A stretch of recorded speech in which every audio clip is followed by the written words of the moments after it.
Azərbaycanın ən ucqar və füsunkar yaşayış məntəqələrindən olan Xınalıq kəndi təkcə təbiəti ilə deyil, eyni zamanda minilliklərə dayanan tarixi və zəngin etnoqrafiyası ilə də diqqət cəlb edir. Dəniz səviyyəsindən 2350 metr yüksəklikdə yerləşən bu yaşayış məntəqəsi ən ucqar yaşayış məntəqələrindən hesab olunur.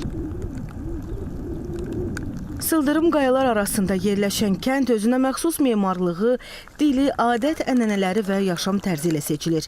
Yerli əhali əsrlər boyu öz mədəniyyətini qoruyub saxlayıb. Tarixi mənbələrə görə Xınalıqda yaşayışın tarixi 5000 əvvələ qədər uzanır.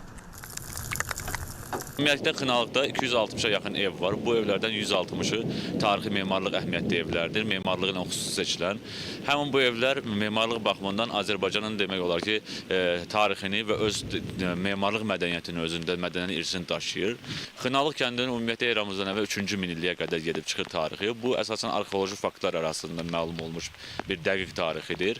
Və bu tapıntılar hal-hazırda bizim Xınalıq qoruğunun muzey fondunda qorunur və orada gələn qonaqlara sərgilənir. Xınalıqlar özlərindən öz dilləri var. Bu dil dünyada heç bir dilə bənzəri olmayan bir dildir. Öz mədəniyyəti, öz adət-ənənəsi olan bir kənddir. İnsanlar burada düzdür, Azərbaycanın ən ucqar kənddir. Relyef cəhətdən çox sərt iqlim şəraiti var. Demək olar ki, yay üzü görmür insanlar. Amma buna baxmayaraq insanlar öz həyatlarını burada davam edirlər.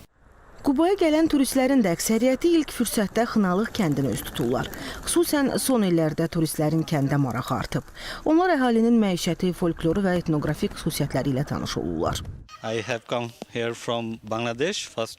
Mən Bangladeşdən gəlmişəm. Xınalıq çox möhtəşəm yerdir. Mən burada həm qədim tarixi, həm də insanların həyat tərzini gördüm. Təbiəti inanılmazdı. Bura gəlmək mənim üçün fərqli təcrübə oldu.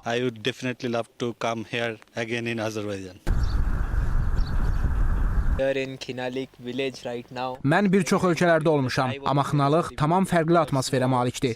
Buradakı evlər, dağlar və insanların qonaqpərvərliyi məni çox təsirləndirdi.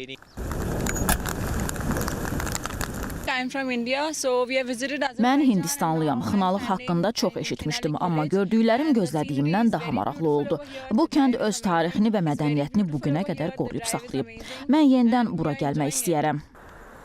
Xınalığın yolu sərt döngələrdən və aşırımlardan keçsə də, kəndin bənzərsiz gözəlliyi sizdə yalnız xoş təəssüratlar yaradacaq. Rauf Əhmədov, Rəşidə Zülfüqarova, Elçin Qurbanov, ASTV Xəbər.